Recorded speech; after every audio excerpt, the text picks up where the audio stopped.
The Battle of Willow Creek. The sun dipped low over Willow Creek, painting the suburban neighborhood in hues of gold and amber. It was a place of order, lawns mowed to uniform precision, mailboxes aligned like soldiers, and not a stray leaf out of place. For Daniel Hargrove, the newly elected sheriff of Maple County, it was a fresh start. After decades policing the rough edges of rural towns, he'd moved into this quiet enclave a week ago, trading chaos for calm. His single-story home on Elmwood Lane was modest, a porch with a rocking chair, a chipped coffee mug abandoned from breakfast, and a driveway housing his Ford pickup and county-issued SUV. Dan sat on that porch now, coffee in hand, the steam rising into the cool March air. At 38, he carried the look of a man who'd seen too much: broad shoulders, a lined face, and eyes that glinted with quiet humor. Off-duty, he swapped his sheriff's badge for flannel and jeans, savoring the stillness. His vehicles, practical and unpretentious, sat where they belonged. He figured this was what peace looked like. Then he saw her. She appeared at the end of the street like a storm brewing, a woman in her late 50s, her beige blouse crisp as a military uniform, oversized sunglasses perched imperiously on her nose. Linda Carver marched forward, clipboard in one hand, smartphone in the other, her stride radiating authority. She was the president of the Willow Creek Homeowners Association, a role she'd wielded for years like a scepter. To her, this neighborhood was a kingdom, and she its unchallenged ruler. Dan watched as Linda stopped in front of his driveway, her lips tightening into a thin line. She raised her phone. Click, click, click, snapping photos of his truck and SUV. Muttering something he couldn't hear, she turned sharply and stormed off. He raised an eyebrow, sipping his coffee. Odd, sure, but he'd dealt with odder. Linda, meanwhile, was already dialing 911 from her spotless kitchen 3 blocks away. Her husband, Thomas, sat at the table, newspaper in hand, ignoring her latest outburst, a skill honed over 30 years of marriage. 911, what's your emergency? The dispatcher's voice crackled. Yes, this is Linda Carver from Willow Creek, she said, pacing past her granite countertops. We have a serious issue. Unregistered vehicles are parked in someone's driveway, and I need the authorities here immediately. The dispatcher hesitated. Ma'am, is this an emergency? Yes, it's an absolute disgrace. Linda's voice spiked. Our community has rules. These people can't just waltz in and park whatever they want. We need law and order. Thomas peeked over his paper, his graying eyebrows lifting slightly. The dispatcher sighed, an audible eye roll, and, perhaps out of boredom, relented. All right, ma'am. I'll send a deputy. 10 minutes later, a cruiser rolled up to Dan's house. Deputy Ethan Brooks stepped out, his youthful face twitching with suppressed laughter as he spotted Dan on the porch, mug still in hand. Ethan, 26 and eager, was one of Dan's favorites, not for brilliance, but for his knack for finding the absurd funny. Sheriff, Ethan said, tipping his hat. Nice morning, huh?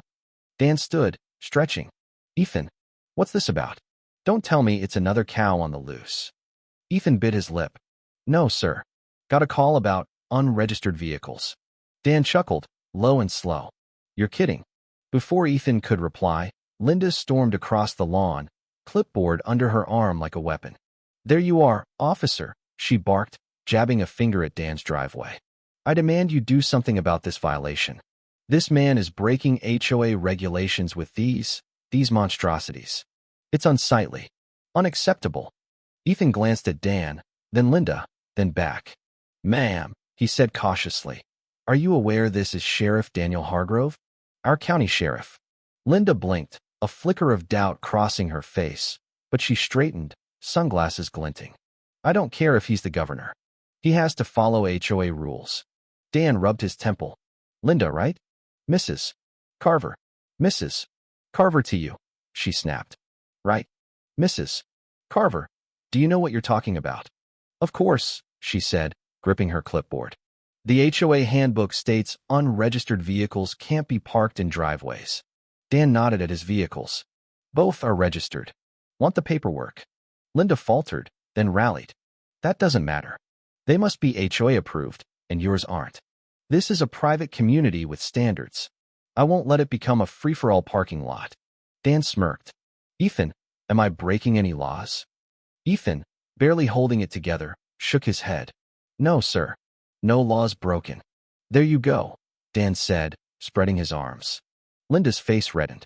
This is outrageous. I'll escalate this to the HOA board's highest level. You do that, Dan said. I'll keep parking my legal vehicles in my driveway. With a huff, Linda marched off, muttering about standards. Ethan laughed once she was gone. Sheriff, you've got an enemy now. Dan grinned. Just the beginning, I reckon. He was right. An hour later, Linda returned with a posse. HOA members dressed like they were off to a board meeting.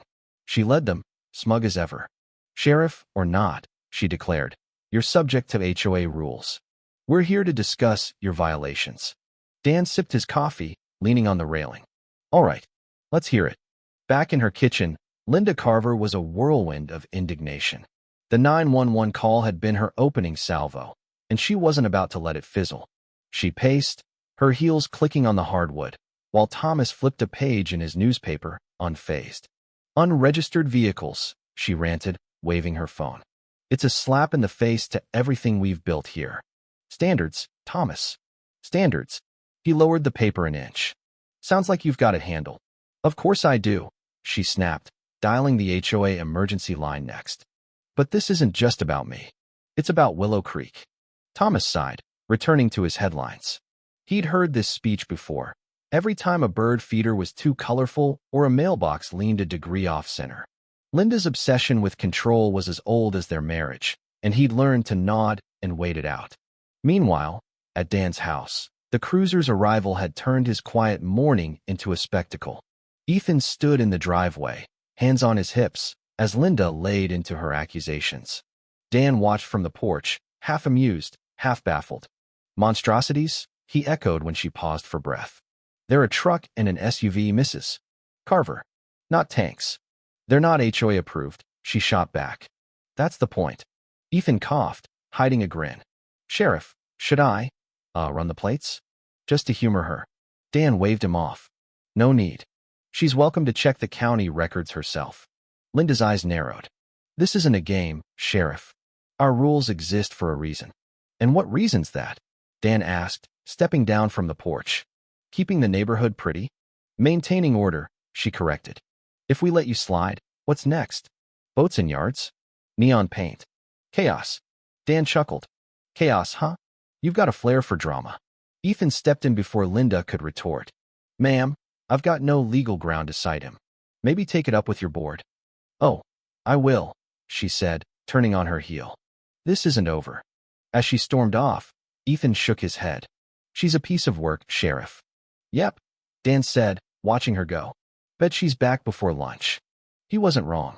By 11, Linda had rallied her troops, 5 HOA members, clad in business casual, trailing her like reluctant ducklings. She strode up to Dan's porch, her earlier defeat fueling her fire. We've got a petition, she announced, holding up her clipboard. Your vehicles violate our aesthetic standards. Dan leaned on the railing. Aesthetic standards? That in your handbook. It's implied, she said, undeterred. And your profession, law enforcement vehicles in a residential driveway? It's intimidating. Dan blinked.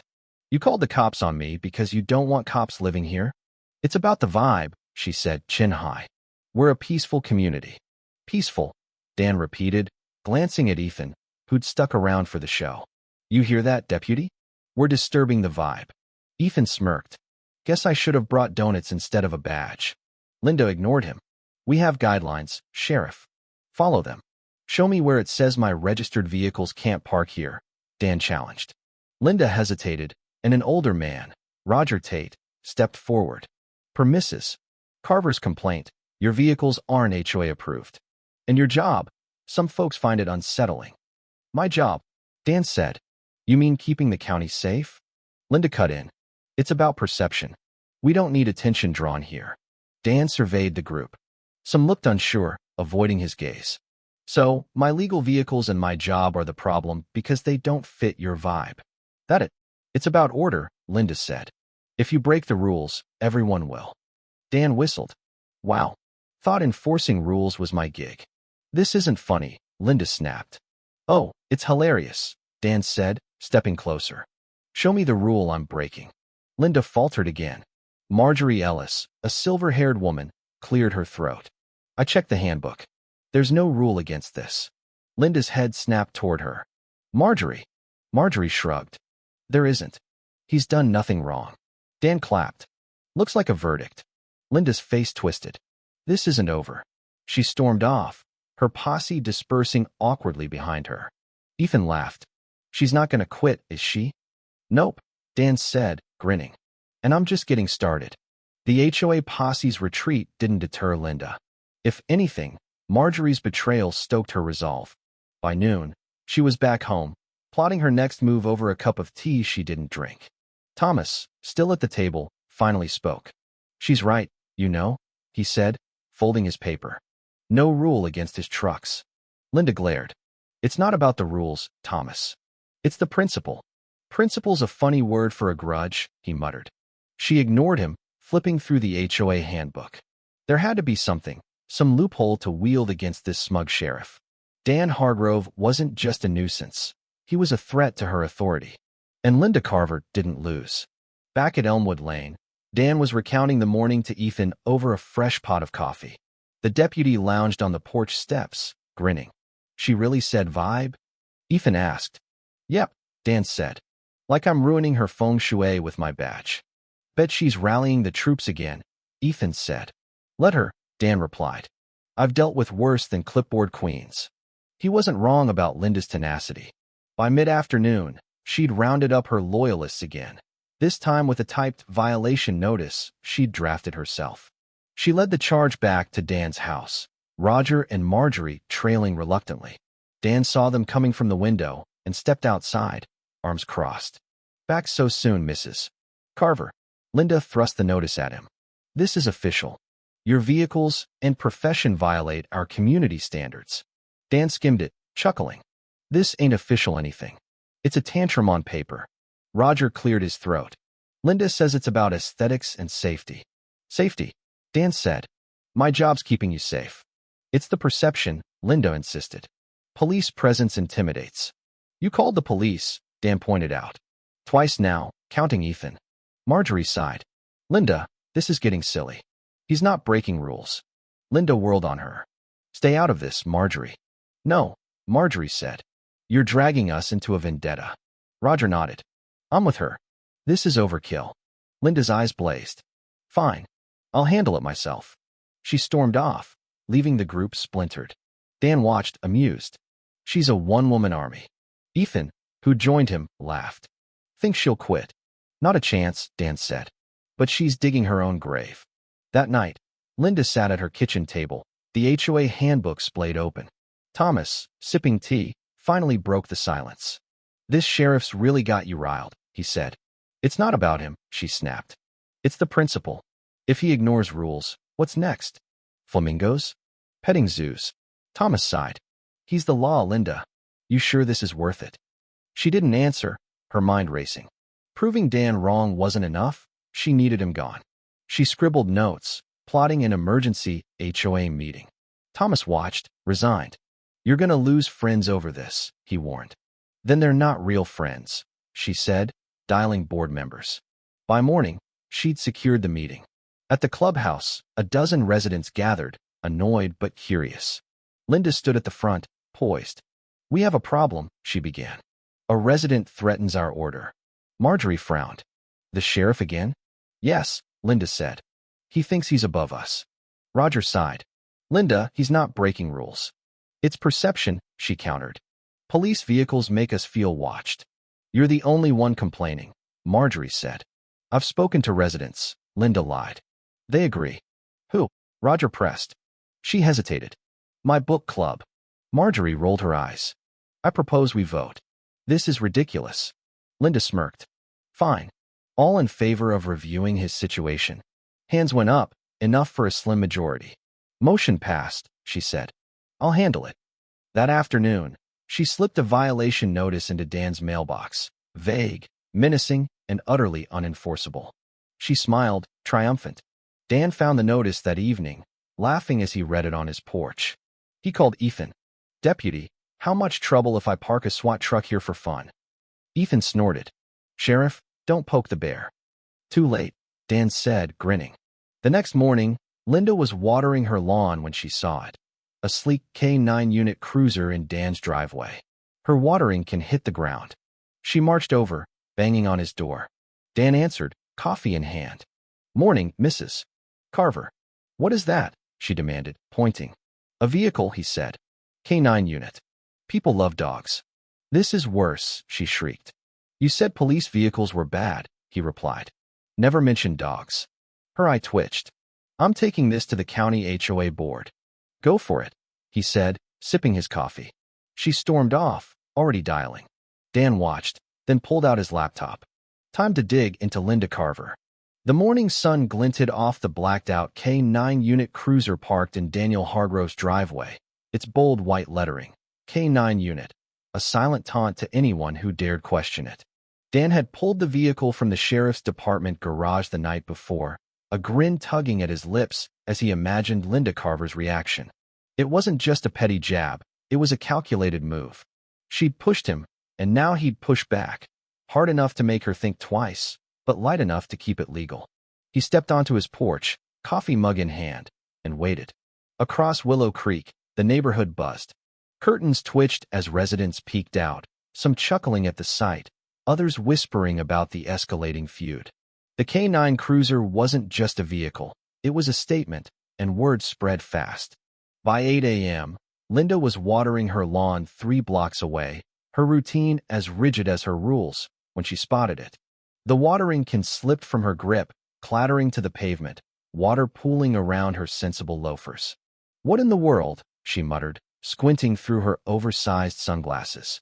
She grabbed her clipboard from the porch, her ever-present shield, and marched toward Elmwood Lane, her stride fueled by righteous fury.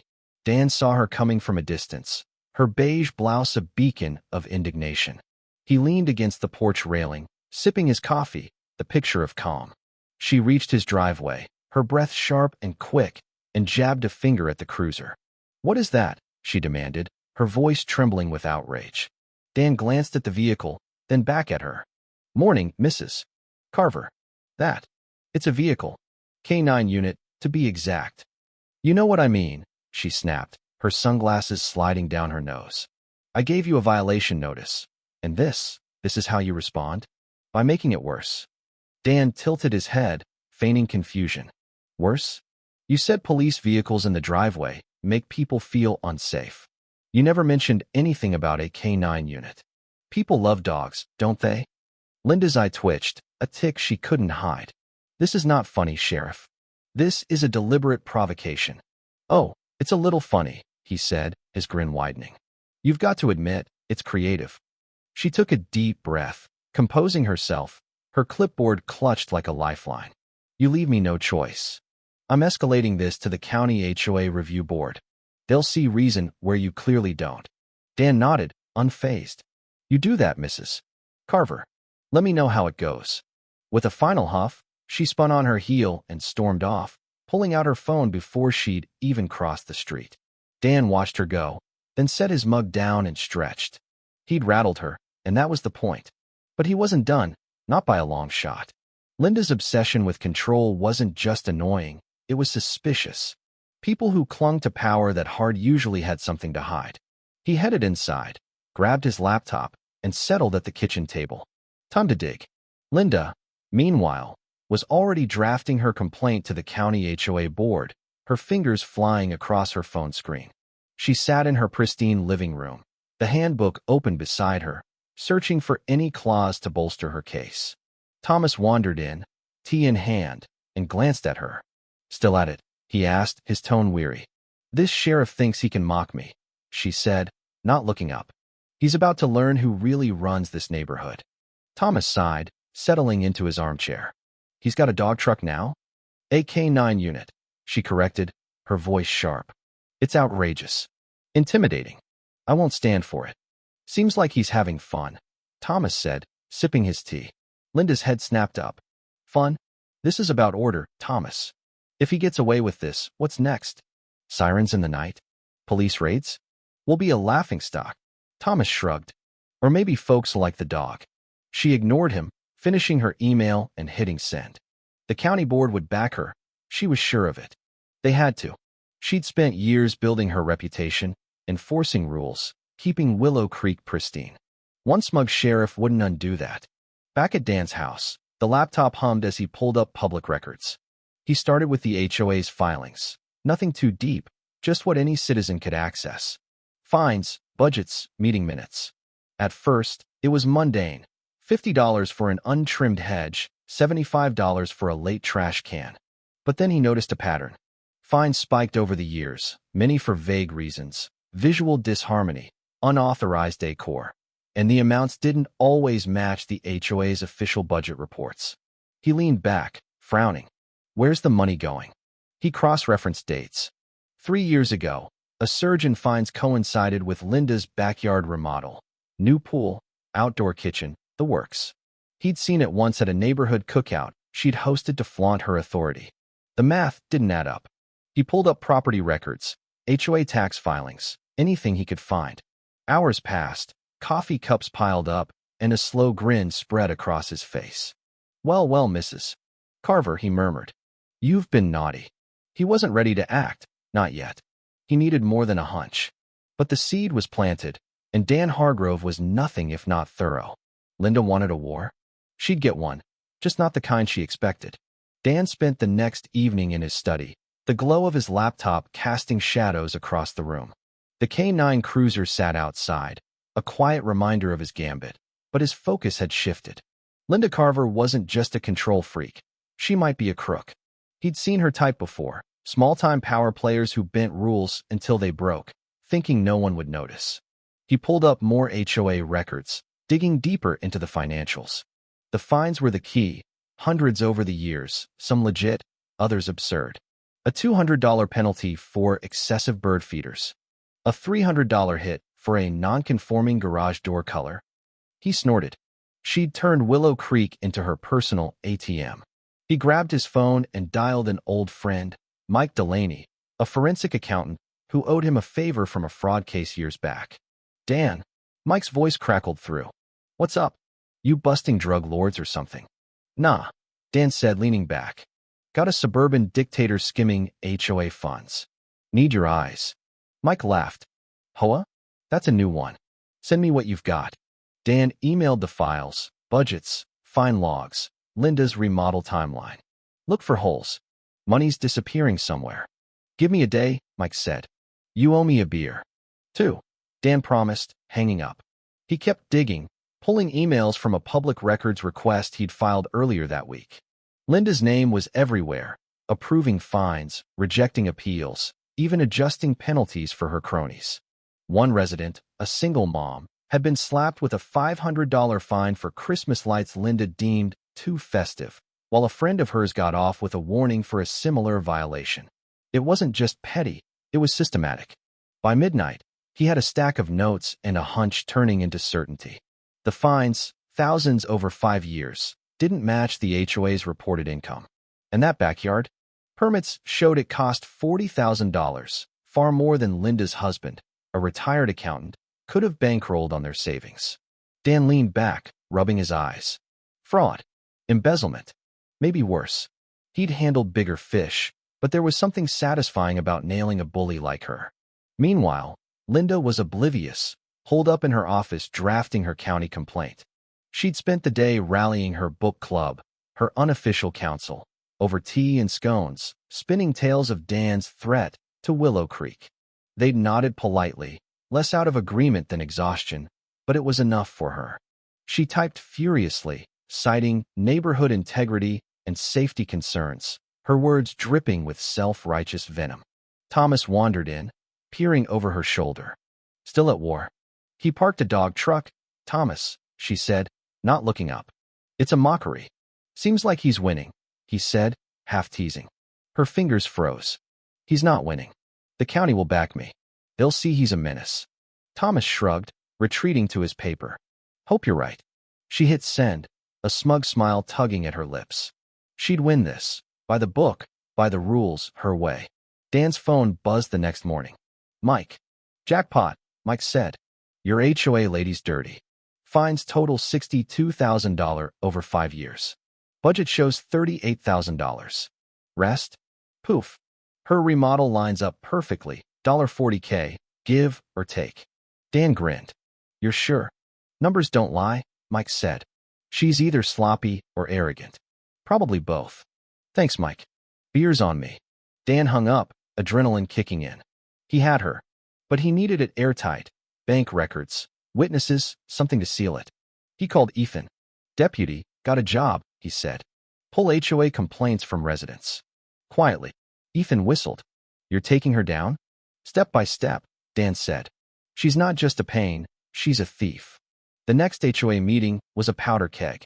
Word of Linda's crusade and Dan's K9 stunt had packed the clubhouse with residents, some curious, others fed up. Linda stood at the front, her stack of documents a prop of authority, her voice ringing with confidence. I filed a complaint with the county HOA board, she announced. Sheriff Hargrove's violations threaten our community's integrity. Murmurs rippled through the crowd. Marjorie Ellis crossed her arms, skeptical. Roger Tate shifted uncomfortably. Dan sat in the back, folder in hand, waiting. He can't park whatever he wants, Linda continued. It's about order. Dan stood, slow and deliberate, making his way forward. The room hushed. Mrs. Carver, he said, let's talk integrity. She glared. This isn't a joke, Sheriff. Nope, he said, setting the folder down. This is every fine you've issued in 5 years. Some make sense, trash cans, tall grass. Others, he flipped pages. $200 for bird feeders. $300 for a garage door. $500 for Christmas lights on a single mom's house. The crowd stirred. Linda forced a smile. I enforce regulations. Dan pulled another sheet. Really? Because $62,000 in fines never hit the HOA budget. But your $40,000 backyard did. Pool, kitchen, all of it. Silence. Linda's face drained of color. That's a lie. Dan turned his phone, showing Mike's spreadsheet. Numbers don't lie. Care to explain? She stammered. You're twisting this. Emails too, he cut in. You cut deals for friends, hiked fines for others. It's fraud. The room erupted. Anger, shock. Marjorie stood. Linda, is this true? It's revenge. Linda cried. He's mad I called him out. Roger stood. We need a vote. If this is true, you're done. Linda gaped. You can't. All in favor of removing her. Marjorie called. Hands shot up, overwhelming. Opposed. Nothing. Dan stepped forward. I'm opening an investigation. Fraud, embezzlement. Could be jail time. Linda staggered, then bolted, slamming the door. Laughter followed. Marjorie turned to Dan. We owe you, Sheriff. Just doing my job, he said, smiling. Weeks later, Linda faced the music. Dan's evidence, backed by Mike's audit and resident testimonies, landed her fraud and embezzlement charges. She raged at home, denying it all, but the county prosecutor moved fast. Her HOA reign ended with a unanimous vote, Marjorie stepping in as president. Linda's backyard became a symbol of her greed, neighbors gossiping as she hid indoors. Thomas packed bags, muttering about moving. She'd lost everything: power, pride, freedom. Dan kept his cruiser parked, a quiet victory. Willow Creek breathed easier, rules relaxed, fines fair. Spring settled over Willow Creek, the tension gone. Dan rocked on his porch, coffee in hand, his vehicles unchallenged. Marjorie's HOA focused on community, not control. Linda's trial loomed, a cautionary tale whispered at barbecues. Ethan dropped by one morning. You took down a tyrant, Sheriff. Dan chuckled. Just a bully with a clipboard. Willow Creek thrived, freer, friendlier. Dan sipped his coffee, content. He'd won, and the neighborhood had too.